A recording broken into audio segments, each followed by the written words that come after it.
and space. Told in future tense. Dimension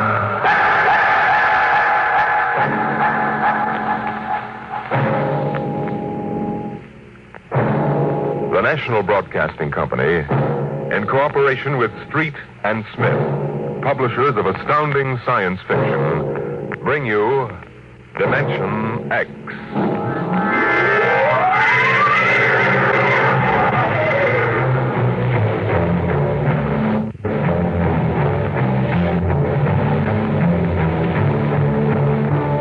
I doubt that anywhere on Earth there's a man or a woman or a child who doesn't know the name Wayne Crowder.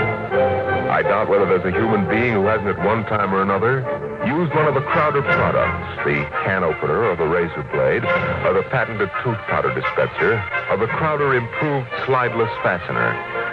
There's a fortune in such products, and Wayne Crowder was the man to squeeze that fortune out, penny by penny.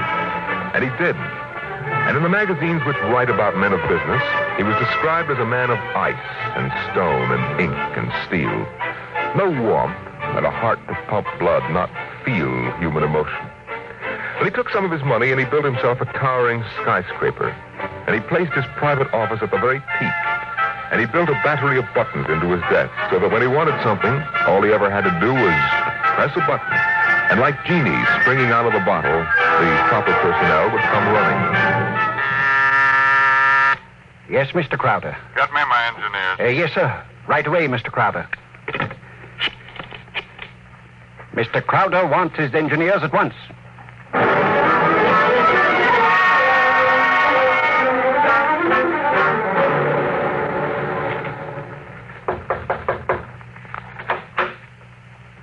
Here are your engineers, sir. All right, close the door and get out.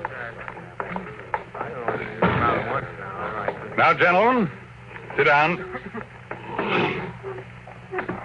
Gentlemen, I hired you because you're the best engineers I was able to find. They tell me you can do anything. They tell me if there's a scientific fact known in the world, even if it was discovered 6 hours ago, you gentlemen are up on it. All right, I want to put that to work. Gentlemen, I want you to build me a spaceship. What? A spaceship, sir? That's right. I've decided that I'm going to be the man who gives space flight to mankind. Any questions? Well, I don't know, sir. We can design such a ship. That part's not too hard. The basic blueprint has been in existence for many years. The submarine is the model for the shape and the form, but... Yes? But we have no way of providing the motor to power such a ship. When the ship's ready to fly, there'll be a motor. Sir, I don't like to contradict you, but you see, scientists have been searching for a motor power for spaceships for decades now without success. You'll have a ship, but we can't lift that ship from the Earth's surface. That is, not to the point of free flight at any rate. Mr. Crowder, you see, you'll be spending millions of dollars, hundreds of millions perhaps, for nothing. What's your name? Phillips, sir. You're fired. What? Go down to the cashier and draw your pay and get out. But, Mr. Crowder... Get out.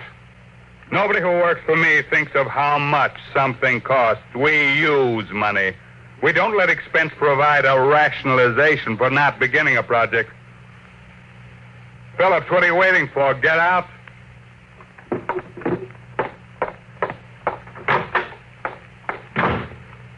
Gentlemen, any other comments? The ship will be built, of course, Mr. Crowder. But the fact still remains. We can't power it. You design the ship. I'll find the motor for you. Where, sir? That's a fair question. The answer is, I don't know. But somewhere in the world, there's a man who does know the secret. Long before Henry Ford, there was Leonardo da Vinci. And long before him, there was Archimedes.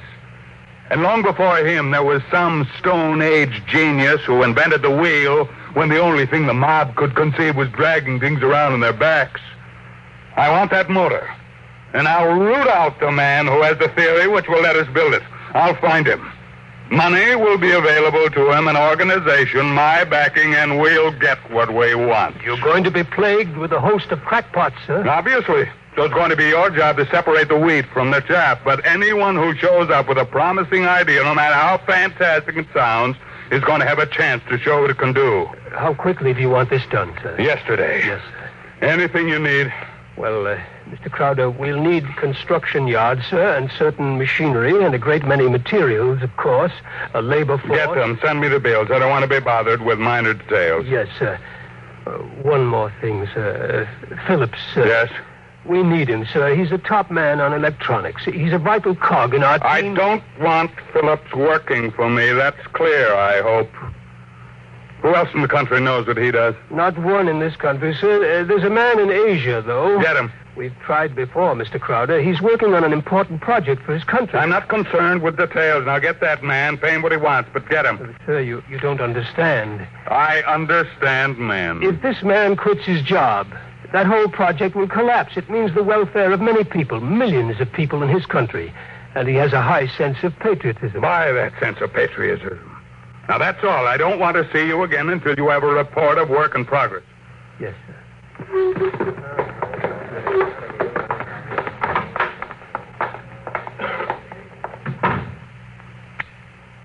Yes, Mr. Crowder. As a man named Phillips going to draw his pay, I want 2 company policemen to meet him at the cashier's office and escort him from there directly off the premises, and I want them to be emphatic about it. Yes, Mr. Crowder. And notify the newspapers, the television, and the radio networks, periodicals, and the scientific journals that I'll receive the press in my office this afternoon at 3:30. I have an important announcement to make.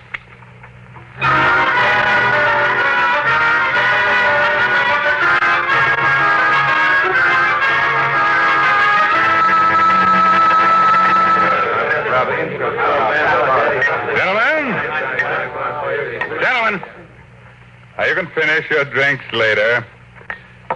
Gentlemen of the press and ladies, it's my pleasure to be able to tell you that I'm in the process of constructing a spaceship. Any questions? Did you say a spaceship? That's right. That's what I thought you said. I knew the drinks weren't that strong. Well, yeah. I expected it might be something of a shock to you all. Mr. Crowder, is this spaceship under construction now? It is. Well, according to your plans, is it intended for interstellar flight or merely for flight between planets? This is a beginning only, and my intentions are quite modest. I expect the ship to be able to pursue a course between Earth and Mars or between Earth and Venus. For the present, any longer trips are not contemplated. You've solved the problem of motor force, then? No, I haven't. But what sort of... You mean you don't have any means of propulsion for the spaceship? That problem is not solved as yet. It will be. That's why I called you in this afternoon. I want you to announce that I have $100,000 in cash waiting for the man or woman who first brings me the basic idea for such a motor. That's all I have to say for now.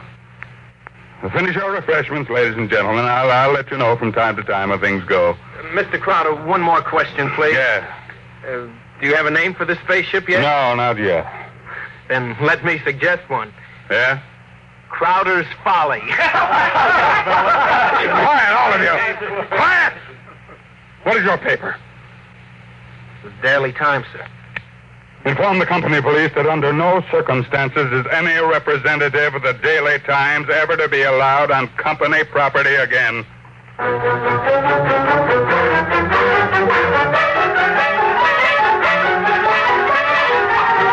Wayne Crowder is offering $100,000 to any inventor who can produce an engine capable of driving a spaceship.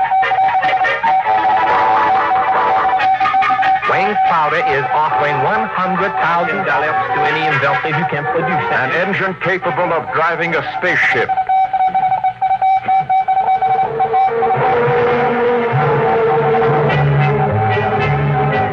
It was Crowder's folly, but the word of what he wanted circulated to the far corners of the globe, and it was known in the white ice block huts of the Eskimos and in the grass-thatched villages of Central Africa, as well as places less remote.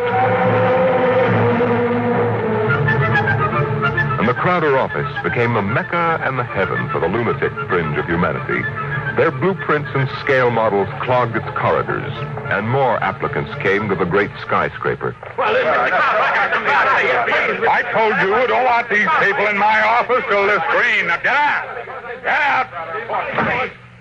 Every time I open that door, they surge in like a tidal wave. I have a progress report for you, sir, on the construction of the ship. Go ahead. I've spent $13 million for the yards, the equipment, including 3 gantry cranes, several dozen presses, thousands of dies, and so forth. Go on. We have 12,000 people working for us directly, not including subcontractors and their labor force. Well, what about the ship? Mr. Crowder, the ship is finished as far as we can go. Certain additional construction cannot be done now because it depends on the shape and the mass of the engine, on the type of fuel, on the weight of that fuel. I see. All right, lay off everybody we don't need. I've ordered that, sir. Miss Crowder, is it possible that no one will turn up with a motor? That's the one thing that's not possible. He will come. Money and determination will buy anything. Now close the door on your way out. Yes.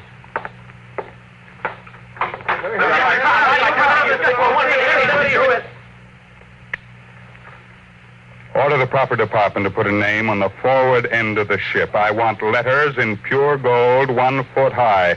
The name of the ship is Crowder's Folly. Get it done today.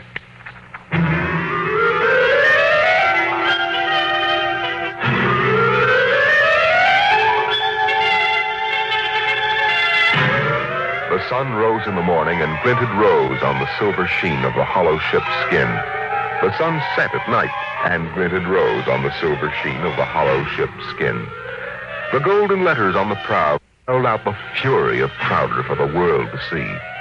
A staff of 50 was employed as time went on in taking rust-preventive measures to ensure the ship's well-being. In a year, the first experiment seemed ready to bear fruit, and a test was held. The atomic fission motor. In exactly 45 seconds now, we'll hold the test, Mr. Crowder. The actual trial of the motor is taking place 3 miles from here. Now, this dial here registers the nucleonic activity. And this dial, right here, is thrust. Over here, this dial is a measure of the effectiveness of the shielding in terms of outside radioactivity. That sound you hear is our generators right here, building up power to supply the motor by remote control. Now, if this needle goes around to the part of the dial marked in red, there will be an explosion. Are there any questions, sir? Proceed with the tests.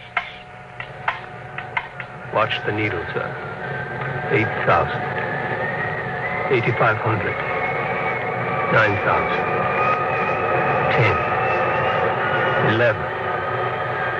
12. 15. That's an overload now, sir. 18. 20. I don't know how much more it can stand, sir. What happened?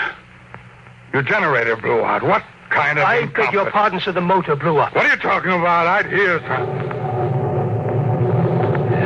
You see, sir, it takes a while for the vibrations of an explosion to travel 3 miles and then reach through 15 feet of concrete. I see. Well, there are other experiments in progress. Let me know when they're ready for testing. Yes, sir. Mr. Crowder, the inventor of that motor had to be with it, of course, during the tests, but he has, that is, he had a family. The fool knew what he was doing. He understood the danger. Now line up those experiments and don't turn anyone away if he seems to have the remotest possibility of success. Now, I'm telling you, my man will come. Money and determination will buy anything.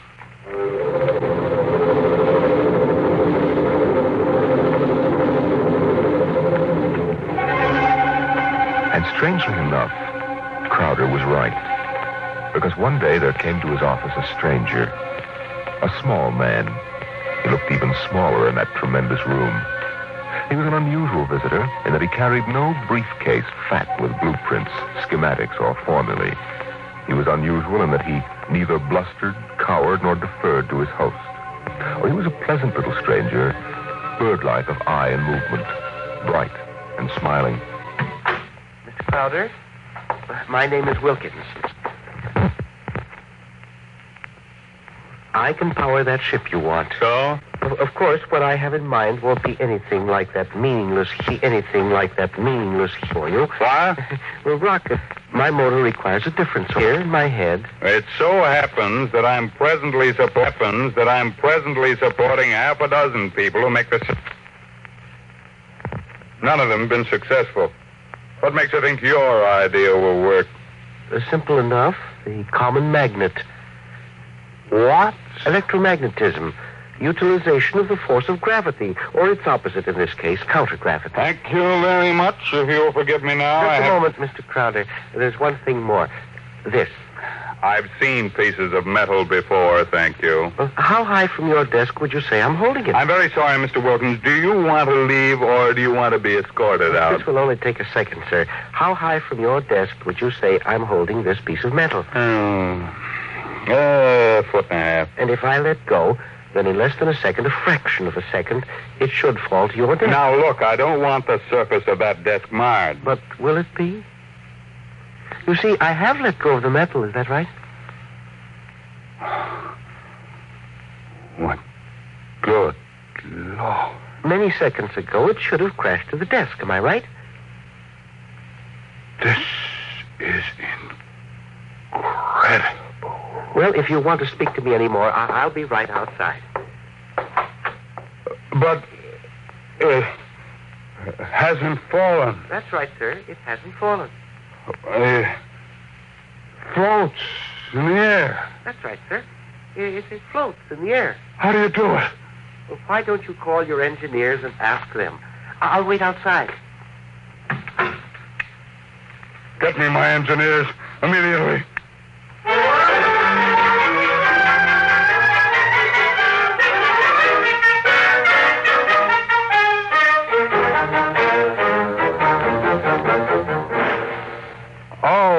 Right, Mr. Wilkins, you're quite right. This piece of metal is apparently counter-gravity. My engineers can give me no explanation. Thank you, sir. What do you want? I want to build a spaceship using this material. No great expenditure, 1/100th of the cost your behemoth sitting out there in your building yard, and 3 other things. Workshop, expert mechanical assistance, and an answer to one question. What is the question? Why do you want so much to build this ship? Frankly, because I love power. Because I'm ambitious. I want to be the master, not only of one world, but of worlds. That's an honest answer. And that's as far as your thinking goes. What else is there? But there's my answer. I want to leave this planet and go to Mars. Because there are strange wonders there. Because there will be scarlet sunsets over barren wastes. And in the star-strewn night, the thin, cold air of a dying world stirring in restless sighs across the valleys of the dry canals. You may laugh out loud if you wish, Mr. Crowder. I prefer that to the peculiar repressed smile you're exhibiting now. You're a very lucky man, Mr. Wilkins, to have scientific talent, because your talents as a poet are inferior and very sentimental. Well, all right, you're a sentimentalist and I'm manologic. No matter, we can work together, you and I. Your workshop will be ready by morning. If you need money or materials or personnel, just tell my engineers, and you'll get it, or I'll know the reason why, and that's all. Thank you, sir.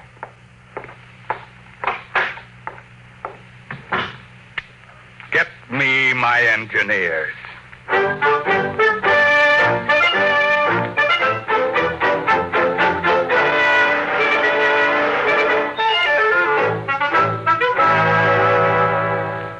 Yes, Mr. Crowder. Now, we have 50 men working on preserving that useless hulk out there in the construction yards. Lay them off. Now, how many others? But the ship will deteriorate if we do that, sir. Let it rot. Lay them off. Yes.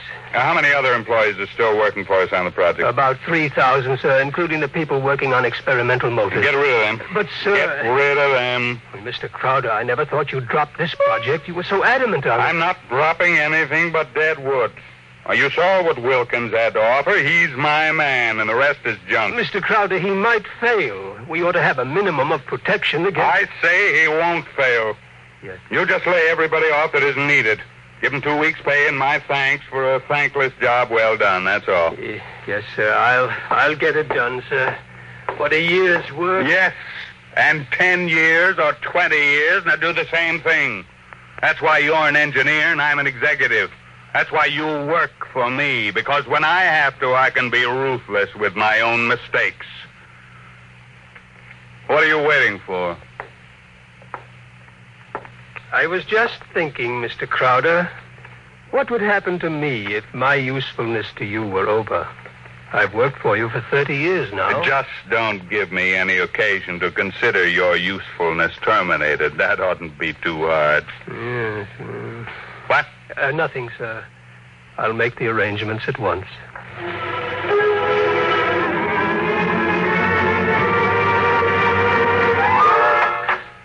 Who are you? What do you want? I tried to stop him, sir. Well, speak up, man. My name is Jar Vizashturi. I am an electronics expert. Oh, yes, I remember. You're the, Asian. Well, come in. Do you want me, sir? Never mind. Just stay outside. Close the door behind you. Yes, sir. Sit down, Vizushtuli. Thank you, no. I want to give you a gift before I leave. Oh, you leaving? I thought we still needed you. I resigned. Well, I'm sorry to hear that. I'm told you're a good man. I want you to understand what's behind this gift. I was working on a power project in my country which would have meant a tremendous rise in the standard of living for millions of my people. I was unable to resist the money you offered. Had you resisted, even more money would have been forthcoming. I placed no limit on your worth to me. I understand. But you see, I did not come without a sense of guilt, because there was no one in my country who could take my place. I would assume that. And now I discovered that what I did was for nothing. The spaceship on which I worked is being dismantled. That's right. So I have been corrupted by you at a whim. I think you have too much power, sir. I think you use your power for evil, selfish purposes. Selfish, yes. Only sentimentality is evil. I think otherwise. And so, in order that you shall not corrupt anyone else, I have this gift for you. Here you are, sir. Oh. And just one more shot for good measure, to make sure you are really dead. Good.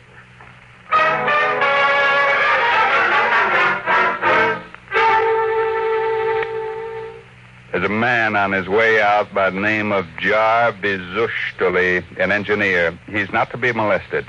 He probably won't stop at the cashier, so I want a check for 6 months' salary in advance mailed to his home address. The man showed a certain quality of ruthlessness which is deserving of recognition.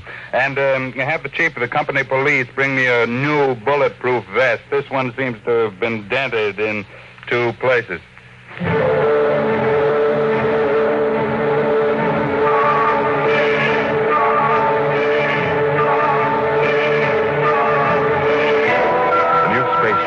According to Wilkins' plans, as executed by Crowder's engineers, was finished within 4 months. It was small. It was shaped like a disc.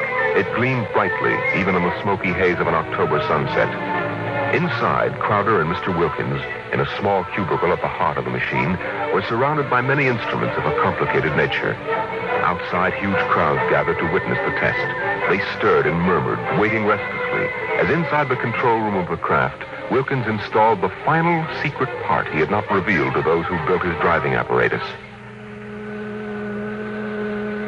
Well, Wilkins, what's holding us up? Nothing now. Or sentiment, perhaps.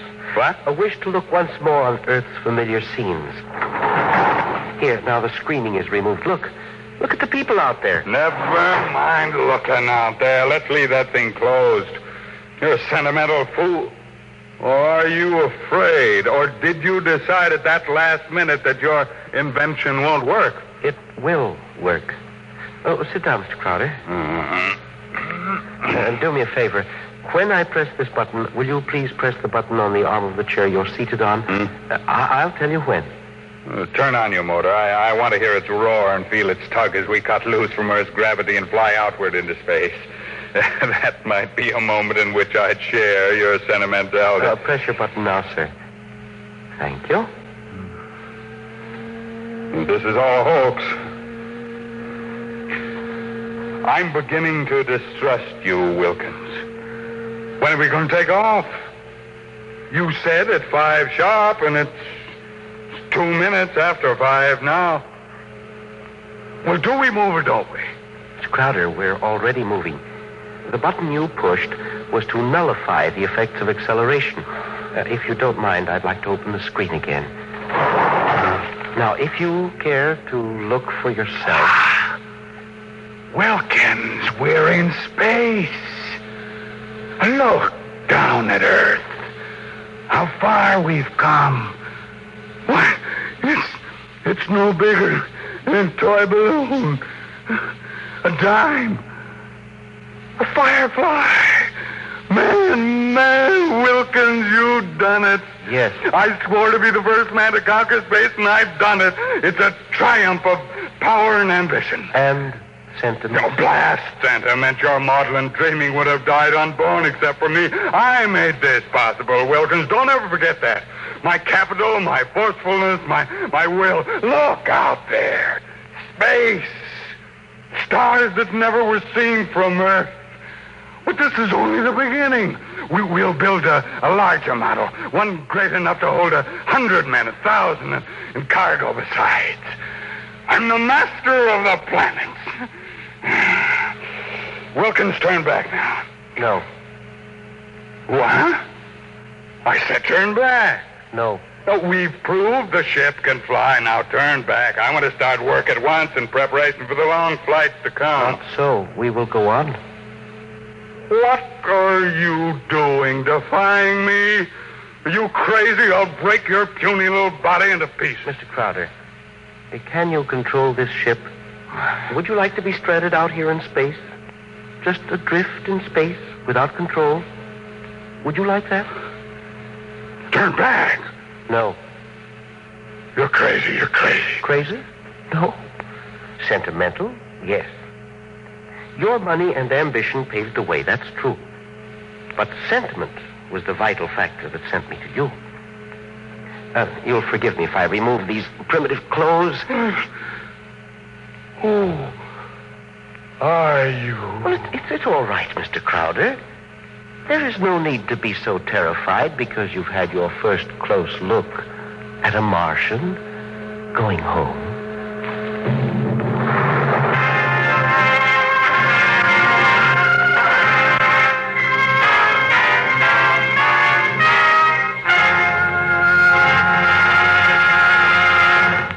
You've just heard another adventure into the unknown world of the future.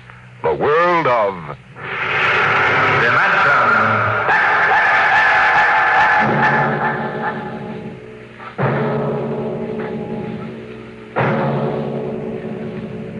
A private detective receives many strange assignments, but none has ever received one quite like that given to the investigator we're going to tell you about next week, as we bring you from the pages of the September issue of Astounding Science Fiction, Untitled Story.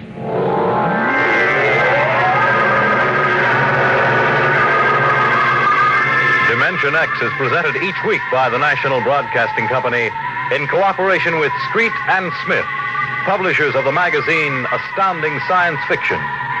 Today, Dimension X has presented The Vital Factor, written for radio by Howard Rodman from the story by Nelson Bond. Featured in the cast were Raymond Edward Johnson as Crowder, John McGovern as the engineer, and Louis Van Ruten as the Martian. Your host was Norman Rose. Music by Albert Berman. Dimension X is produced by William Welch and directed by Fred Way.